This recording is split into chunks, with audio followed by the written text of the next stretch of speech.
नमस्कार, मैं मनीष, आप देख रहे हैं एक न्यूज़ 24। तो कांग्रेस के राष्ट्रीय प्रवक्ता सुप्रिया सिंह जो हैं बिहार सरकार के मंत्री जीवेश मिश्रा पर गंभीर आरोप लगाते हुए क्या कुछ कर रहे हैं, वीडियो सुनिए। बहुत धन्यवाद सम्मानित मंच को। आप सभी पत्रकार बंधुओं को मेरा नमस्कार। बिल्कुल सही कहा, बिहार की खबरें पढ़ो तो वाकई में रूह कांप जाती है और समझ में नहीं आता कि आधी आबादी के साथ, कारोबारियों के साथ, बच्चियों के साथ, बच्चों के साथ हो क्या रहा है बिहार में।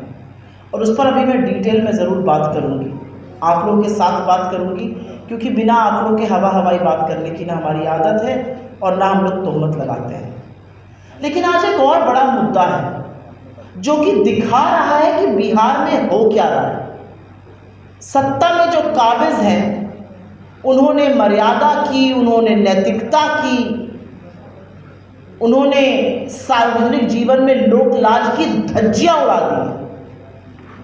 और मैं बिल्कुल बात कर रही हूं एक ऐसे मामले की जो ना सिर्फ गैर कानूनी है लेकिन मर्यादा के तार तार करता है, और वो मामला है बिहार के नगर विकास मंत्री जीवेश मिश्रा और नकली दवा सप्लाई करने के आरोप में, जहां पर वो दोषी पाए गए हैं। एक मंत्री है बिहार की सरकार में जो शहर का विकास करते हैं, वो लेकिन नकली दवाइयां बना रहे हैं। और नकली दवाई का मतलब है कि आप लोगों के स्वास्थ्य के साथ, परिजनों के जीवन के साथ खिलवाड़ कर रहे हैं और आप पर आरोप नहीं है, आप दोषी पाए गए हैं।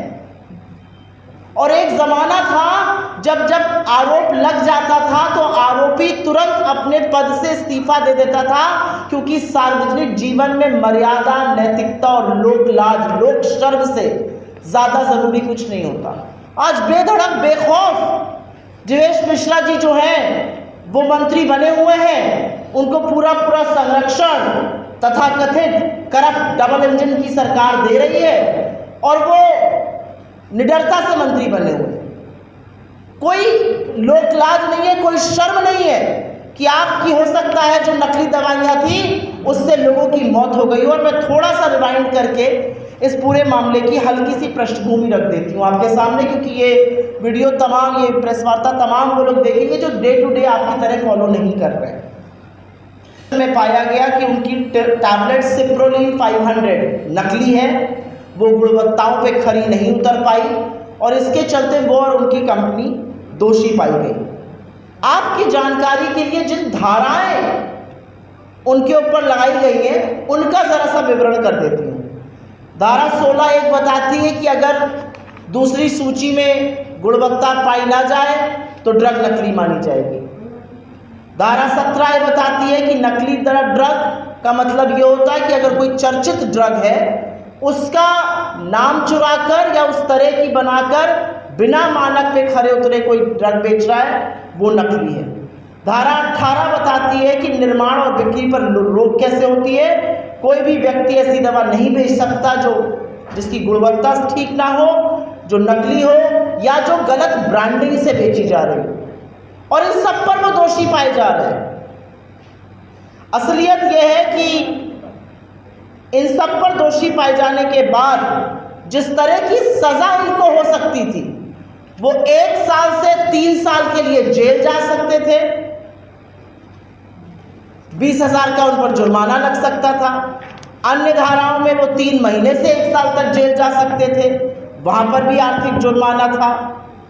जानकारी नहीं देने पर अलग से सजा है, रिकॉर्ड ना देकर जानकारी छुपाने पर 1 साल की जेल या 1 लाख तक का जुर्माना है। लेकिन क्या हुआ? नीतीश बाबू के मंत्री, नरेंद्र मोदी जी के चहेते एक ऐसे व्यक्ति का क्या हुआ? क्या उनको सजा मिली? आपको सुनकर आश्चर्य होगा और ये अगला सवाल जरूर उठेगा कि अगर आपके किसी व्यक्ति से ऐसा हुआ होता तो वो क्या करते। राजस्थान की अदालत ने जीवेश मिश्रा सहित 9 लोगों को दोषी ठहराया और अदालत ने उन्हें जेल भेजने के बजाय प्रोबेशन ऑफ ऑफेंडर्स एक्ट 1958 के अंतर्गत एक प्रोबेशन ऑफिसर उनके ऊपर रख दिया। कोई निगरानी करेगा उनकी। सुधार की संभावना जब होती है तो जेल नहीं भेजा जाता, एक व्यक्ति उनकी निगरानी करेगा। जुर्माना लगा दिया गया 20-20 हज़ार रुपये का, और उसके बाद एक ऑफिसर रख दिया गया कि ये निगरानी करेगा और इस अवधि में वो कोई अपराध नहीं कर सकेगा। ये समाज सेवी ऑफिसर कौन है? ये बहुत बड़ा सवाल अभी उठेगा और हम उठाएंगे। लेकिन इन सब में सवाल यह है कि इसका मानवीय पक्ष कहाँ है, इसका मर्यादा कहाँ है, इसकी नैतिकता कहाँ है। अब चीफ मिनिस्टर जी कितना इस मामले को अब समझ पा रहे हैं कि नहीं पा रहे हैं, ये मैं आपके विवेक पर छोड़ देती हूँ, मैं व्यक्तिगत टिप्पणी नहीं करना चाहती हूँ। लेकिन बाकी लोग तो समझ ही रहे हैं कि मंत्री जी ने क्या किया और वो बेखौफ मंत्री बने हुए हैं।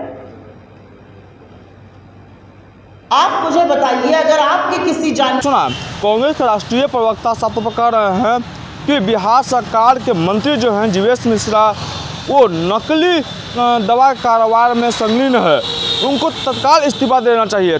तमाम खबर देखने के लिए एक न्यूज़ 24 से बने रहे। धन्यवाद।